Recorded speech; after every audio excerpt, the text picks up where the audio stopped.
Assalamualaikum warahmatullahi wabarakatuh. Alhamdulillah, alhamdulillahi wa kafa. Wassalatu wassalamu ala rasulillahil mustafa wa ala alihi wa sahbihi wa man wafa. Amma ba'd, faya ibadallah, usi nafsi wa iyyakum bitaqwallahi faqad fadal muttaqun. Sesungguhnya bertakwalah engkau dengan sebenar-benarnya takwa.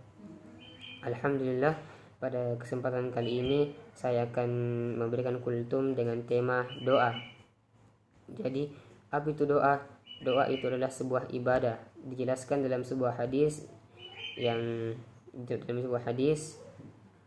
ad-du'a'u mukhul ibadah. Doa itu adalah inti dari ibadah. Nah, jadi ini adalah hadis yang menjelaskan bahwa doa itu adalah sebuah ibadah. Dan kita tahu bahwa ibadah itu adalah sesuatu yang bernilai pahala di sisi Allah Subhanahu wa taala. Sekecil apapun akan tetap bernilai ibadah di sisi Allah. Nah, di hadis yang lain disebutkan ad-du'a'u silahul mu'min. Doa itu adalah senjatanya orang mukmin. Nah, jadi yang dimaksud dengan senjata di sini adalah ketika kita merasa rendah, ketika kita merasa tidak berguna, kita butuh pertolongan, maka adukan semua itu kepada Allah Subhanahu wa taala, karena hanya dialah yang dapat menolong kita dari segala bentuk bencana apapun. Nah, jadi kita tidak perlu malu untuk meminta pertolongan kepada Allah, karena banyak sekarang orang yang merasa tidak butuh pertolongan dari Allah. Nah, itu adalah hal yang sangat keliru. Nah, yang berikutnya dalam Al-Quran juga Allah berfirman, "Ud'uni astajib lakum." Berdoalah, niscaya aku kabulkan. Nah, jadi ini adalah suatu ayat yang menjelaskan, ini Allah sendiri turunkan bahwa jika engkau berdoa kepadaku, maka akan aku kabulkan. Maka kita tidak harus sia-sia untuk berdoa. Nah, di lain ayat juga Allah berfirman, "Wa idza sa'alaka ibadi anni fa inni qarib." Muhammad, jika ada orang yang bertanya kepada Muhammad tentang aku, maka katakan, aku itu qarib, aku itu dekat. Nah, ujibu da'watad da'i idza da'an. Nah, aku akan mengabulkan permohonan orang yang memohon kalau dia minta. Aku akan mengabulkan permintaan seorang jikalau dia minta. Jadi syarat untuk kita permohonan yang mau dikabulkan oleh Allah, ya kita minta, jangan didiamkan. Jadi ada istilah, kalau kita berikhtiar tanpa doa itu sombong. Kita berusaha tanpa doa itu sombong namanya. Nah, jadi kita selain berikhtiar, kita juga butuh doa. Kita memohonkan segala bentuk apapun itu kepada Allah. Pokoknya adukan saja, karena Allah itu mencintai hambanya yang ingin berdoa. Nah, bila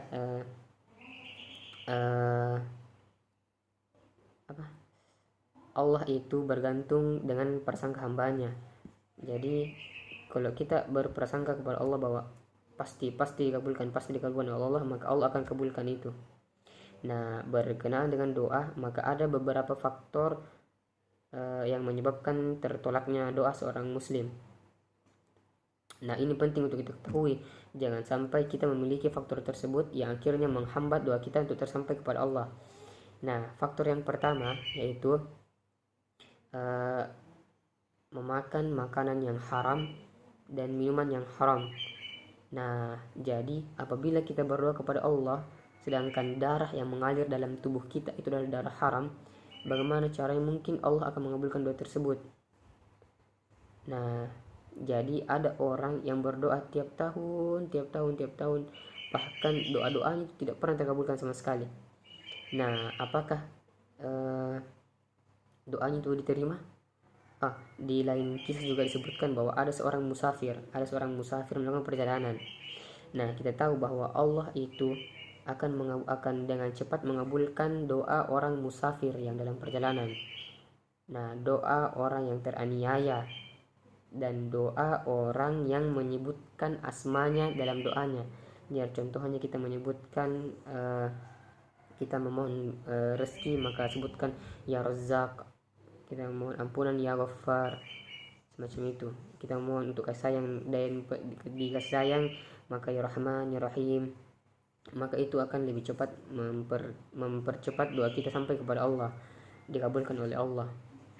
Nah, jadi ada seorang musafir, dia berdoa di tengah perjalanan untuk meminta pertolongan dari Allah karena dia kehabisan makanan atau dia merasakan haus dan lapar. Nah, dia berdoa dan dia juga menyebutkan asma Allah dalam doanya. Nah, tetapi apakah Allah apakah Allah mengabulkan doanya? Ternyata tidak. Karena ternyata makanan yang dia makan sebelumnya itu makanan haram. Minuman yang dia minum sebelumnya adalah minuman haram. Dan pakaian yang dia pakai ternyata pakaian haram. Nah, jadi inilah faktor yang tertolaknya doa seorang muslim. Yang kedua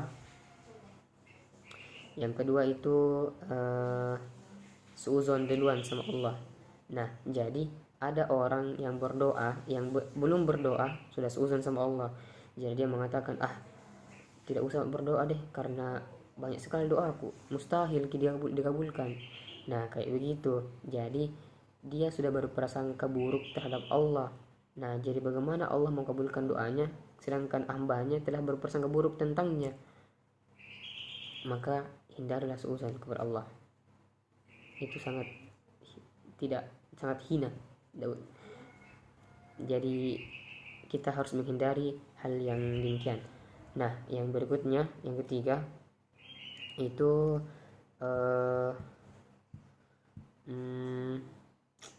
apa lagi?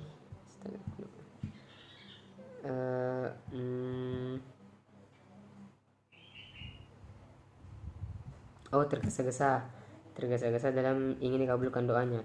Jadi ketika kita berdoa, kita itu dengan niat kita berniat untuk berdoa, memohon pertolongan dari Allah. Nah, itu kita sudah serahkan kepada Allah. Kapan Allah akan kabulkan, kita terima. Jadi tidak perlu kita tergesa-gesa untuk berdoa.